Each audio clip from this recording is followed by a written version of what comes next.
One of the most exciting multiplayer games of 2018 just got even better. Here's everything that's new in Strange Brigade.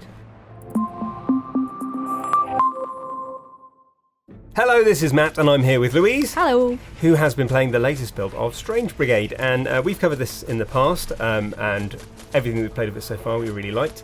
But it's changed even more, there's some new stuff in it. Yeah, it has. So what we've been playing so far is very much this big adventure, rollicking British adventure of going into exciting temple ruins and shooting mummies. It's been quite nice in the fact that I did go and shoot some mummies, and the dusty people that we spoke of earlier that you were allowed to shoot because they're dusty.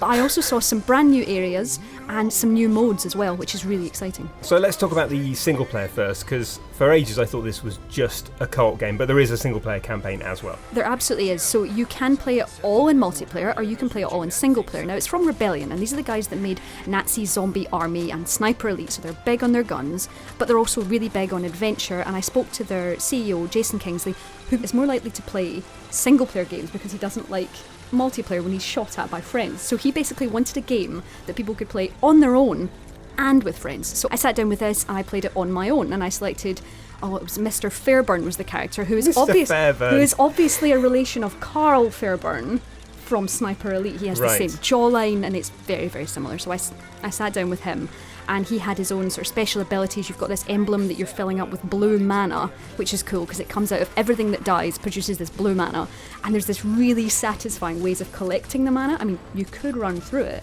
or you could hold your hands up like Iron Man and suck it into your hands. And I do like a good sort of mana shmoop. Yeah, it's very satisfying. I could have just done that all day. But anyway, I went in on my own, so I wasn't flanked by the fellow Strange Brigade. And what they've done is, it is just as challenging, but potentially they've changed the difficulty levels a little bit. So if you played with two, obviously the bosses would have more health, etc. So you can go through the whole thing, same with the puzzles and all the rest of it, on your own. But then you could be like, well, now I want to play with friends, and I'll bring them in. Each one of those other characters has different abilities, which would probably benefit you. So if you wanted to bring a friend, maybe you choose someone like the archaeologist, who when passing hidden doorways can see that there's treasure there. So then he would go and look at his books and do some studying. Just like a real archaeologist. Just like a real archaeologist, to find the hidden treasure behind the walls. That's how it works, right? That's exactly how it works. You get this glowing symbol on the wall, and that's how you know where to dig.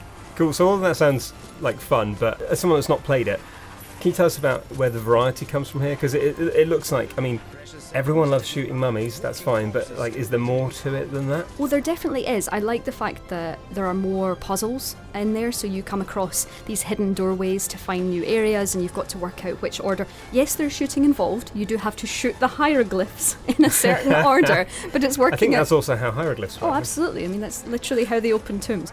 But you just have to shoot everything, basically. But it's got this really, I think, accompanied by the narrator as well. You're constantly adventuring, and the narrator is sassy. If you maybe sit for 5 minutes, he wants to know why. He's like, taking a break, are we? It's like, nice. He absolutely sasses you. I like an aware narrator. Yeah, the fourth wall breaking is actually very nice. So even if you're playing on your own, he can keep you company, and it's quite fun. You can That is the saddest thing I've ever heard. Well, maybe when I don't have you, Matt. When I don't have you, I can just turn on the narrator, which is basically the same, because he'd give me the same levels of sass. The same sass. But if you don't like him, you can turn him off. And it's quite cool. In some of the little bases, there's radios playing, and obviously because I'm trigger happy, I decided to shoot the radio, and the woman on there stopped talking, and the narrator turned around and said something like, "Good Lord, the off button too complex." so there's all these lovely little touches. The detail in there's lovely. The puzzling. Also, what I didn't experience before was there is melee, which is fine. You're punching mummies in the same way that you were shooting them. But I was standing on top of a cliff, and these mummies can climb, which is good that they can climb. But it means you can kick them off as they start to come up. So I was kicking them off. I was punching them off. Kicking things. Well, I can't wait for Assassins because I get to kick everything in Assassin. It's literally Assassin's Creed, the kick game. But yes, so kicking mummies, all of that, and it all just adds to this really just fun adventure. I think that's what's really important. And also, it is more than just mummies. Okay, so you very briefly mentioned puzzles there. Now, I'm quite pro puzzle. I like puzzles in games, especially in adventure games, because I think we've been taught that if you're in an adventure game, you have to turn levers and redirect beams and open doors and stuff. So, like, how deep does the puzzling go here? Well, one of the puzzles that I did was going into a room and having to find targets to shoot to open different areas. So things open different areas and different treasure and things to link up and lights to link up. But one of the puzzles that I did, I thought I was just shooting out targets, and I was actually thankfully playing with someone at this point, and there was a sort of bait and switch, and instead of a puzzle with the treasure, it just unleashed a whole bundle of enemies, which was mean. So the game definitely picks on you sometimes. I quite like that. Well, you solve the puzzle and your reward is more zombies. More zombies, endless zombies, and scorpions, because you mean who doesn't need a scorpion? Everyone. Or no one, I'm not sure which, but no scorpions. That's one thing I really also like about it, is the enemy types, and every time you come up to a new enemy, it will introduce that enemy, so it was, nefarious cadavers, and they'll get this sort of slow motion introduction, or horrible ferocious scorpions, which are huge and do want to kill you. I will say that you can find chests, and they can come with random more powerful weapons in them, so they're like godlike weapons almost, and you can hold on to those for vital moments, and those vital moments that you will need them are when you are surrounded by scorpions, covered in venom. There was one point where I was playing, it was a really dark area, and there was all these scorpions, and there was neon, and it literally looked like something out of Resi. It looked like a Resi game. I was like, what, this is insane. So while it does look like it's all dry and dusty, I went through a level that was pirates, which was amazing. So it was pirate skeletons, and the boss at the end was an uber pirate, and there was a giant... in like a little taxi? An uber pirate. Oh, that's funny. That's very funny. He came with his ship. You know, the ship that you get an app for? Your and you Uber can driver just, is here, yeah. And he's a skeleton pirate. Yeah, so if you just go for Uber Pool, you have to swim. Okay. But then, Uber XL, nice. You get a big ship. Speaking of big ships, there was a giant ship in this area, and you can even activate cannons and shoot out new areas, and you can fire cannons at zombies, which is great. And there's even, at one point, I came into a room, and there were these happy pirate skeletons. One of them was playing the piano, and the other ones were doing a jig. I was did like, you kill them? Of course I did, but it turned out,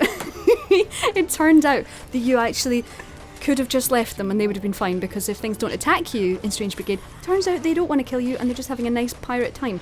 Meanwhile, I might have ended their dusty, bony existence Brilliant. a little early. But, with things like this, they always come back. They always come they're back. undead, it's part of the... Yeah. It's in the rules. Speaking of, I did do a boss fight where the pirate boss that we killed before came back, and he was an absolute nightmare. In that really fun Destiny way where you feel like you're running around not having any fun because you're almost always dying, but then when you finish it feels amazing. That happened in Strange Brigade, which is a good indicator of how much fun I had. So speaking of animosity and reckless cruelty, you mentioned briefly before that the co-op mode also has like an extra element for keeping you on your toes, which I really like the sound of. Yeah, so that, if you'd say use that archaeologist to go through that wall and you'd found some treasure on the other side of it, that treasure is not shared. If you want those coins, you have to scoot in there and get them. So, although it's co-op and it's all, jolly hockey sticks and having an adventure together, that is very much yours. That's your treasure. Take it, and then you can buy new things. So there's like a competitive co-op element that doesn't actually... Yes. So you're not going to be, you're not trying to kill each other, but you're just trying to grab more loot. Rub each other up the wrong way, which will be perfect when we play together. Awesome. So the other thing that you mentioned that's completely new that they've only just announced are the new modes. Yes. So tell me about them. So the two new modes that they've announced are Horde mode, which is exactly as you would expect, and Score Attack. Now, both of them have had kind of an added twist on them. So Horde mode is great in the fact that you are in an arena, whether you're being, chased by mummies, or who can bring up spikes through the floor to kill you, which is not a very helpful. Rather unfair. It's not very helpful. But anyway, so 10 seconds before the first wave arrives, you've got this workbench, and in order to be able to upgrade your weaponry, you want money.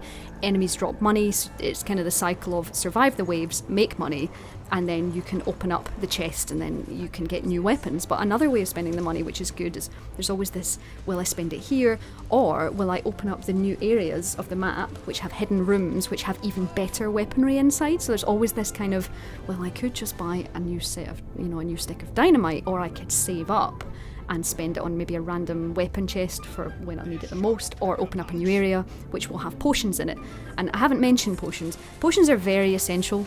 I tended to. They were absolutely necessary. So you can only hold one, which is nice. So you can't stock up if you continue to see them. Also, sometimes enemies are holding them, and you can share them, which is good as well. So are these just health potions? Just health potions. Okay. And then you sort of cast it aside and say, "Oh, magical potions! I suppose it's not the weirdest thing I've ever drunk," and which is literally what one of them says. A paranormal potion? Well, I've had worse. So that was the Horde mode, and we got up to wave 6, I think it was, and it was getting ridiculously tricky. There's only 2 of us, so I think with 4 that would be a lot of fun, especially the sort of, well, I'll buy this if you buy that, and the sort of competition there. The other mode, which is Score Attack, I really liked, because basically you've got a combo multiplier in the top left hand side of your screen, and you want it to be as high as possible. So you want it, every one you kill adds to that combo multiplier. If you take damage, then you drop, and it's just about competing with whoever you're playing. So it gets dirty, because the one level I played, there was traps that you could lead mummies into, so you could run backwards and all these traps would go off, spikes and fire, and it gets absolutely chaotic. But it definitely adds another sort of, if you're not up for an adventure on your own and wave mode's not your thing, then it's just some good competition. Thanks, Louise. Last question. I'm going to put you on the spot now. When's it out? We don't actually have that long to wait. It is out on August the 28th, and hopefully you and I can play a little bit and maybe compete in killing dusty things. Can't wait. So there we go, everything we know so far about Strange Brigade. Please give this video a like if you enjoyed it, pop any questions you've got in the comments below and Louise will try and answer them, and subscribe to Logitech G for more weekly shows and features. Our heroes emerge further up the path, disconcerting but definitely onwards progress. A mysterious candlelit doorway. What cryptic clues lie within?